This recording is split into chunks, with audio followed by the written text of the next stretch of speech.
I had worked for a few years at General Motors in Detroit designing American cars, but I was always fascinated with European cars, sports cars and European cars in general.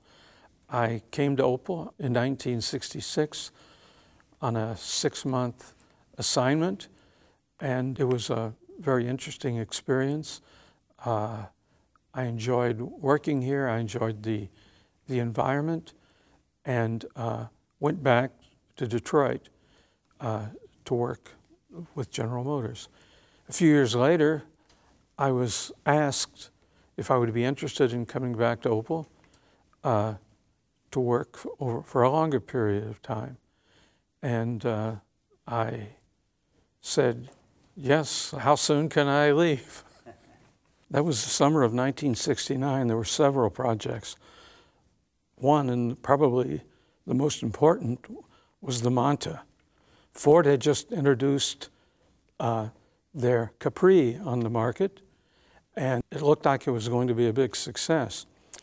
Opel did not have a competitor to it in the plan, but we did have a wonderful coupe and sedan and station wagon version, which were to be cadet replacements. Unfortunately, they were very expensive.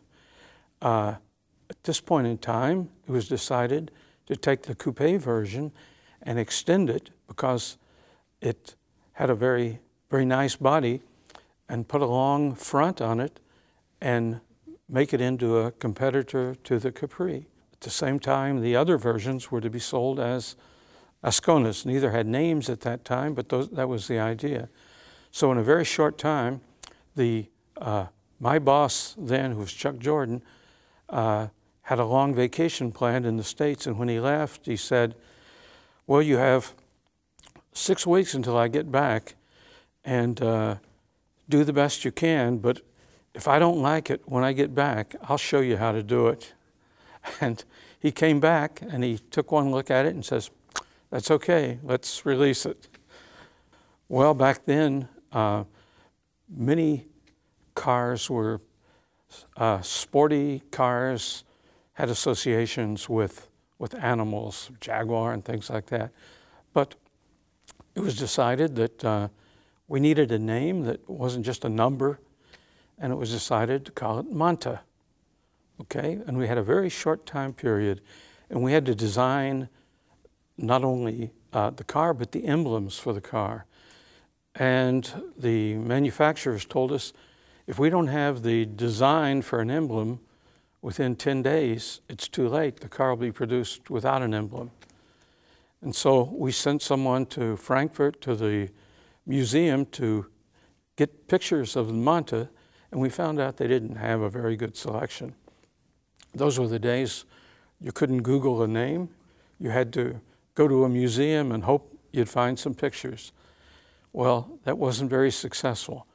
But someone says, you know, Jacques Cousteau has an office in Paris, and they must have good pictures. And but we have to go immediately. And I said, well, I'll volunteer.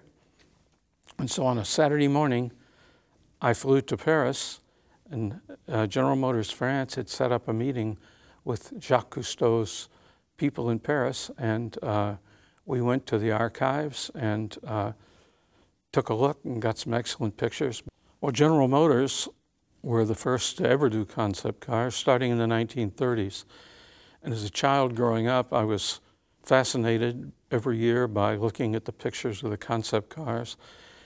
And that was probably what got me interested in designing cars, were seeing the future concept cars. When I came to Opel, Opel had done the GT, which was actually the first concept car. Then in '69, when I arrived at Opel, it was decided that we needed a show car for the Frankfurt Automobile Show that fall, because Mercedes was going to show a Wankel-powered sports car. So what were we to do? We had the Diplomat V8, which had a wonderful powertrain, engine, V8, DD-on rear axle. It had all the ingredients for a fine car. We just had to design the proper body. So we decided to do the Diplomat CD, which was done that summer in a very short time.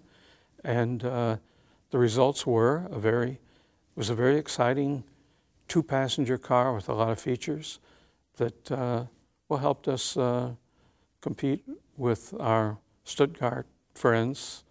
Automobiles have a history of their own, and you're not really looking at other products when you design an automobile. You're looking at what was done in the past and what you think would be the best for the future, and you try to make it as exciting as you can and dynamic, and that hasn't changed very much. It had to be aerodynamic, it had to be attractive, it had to be good graphics, it just had to satisfy you and the design team that it was a vehicle that would be successful in the marketplace.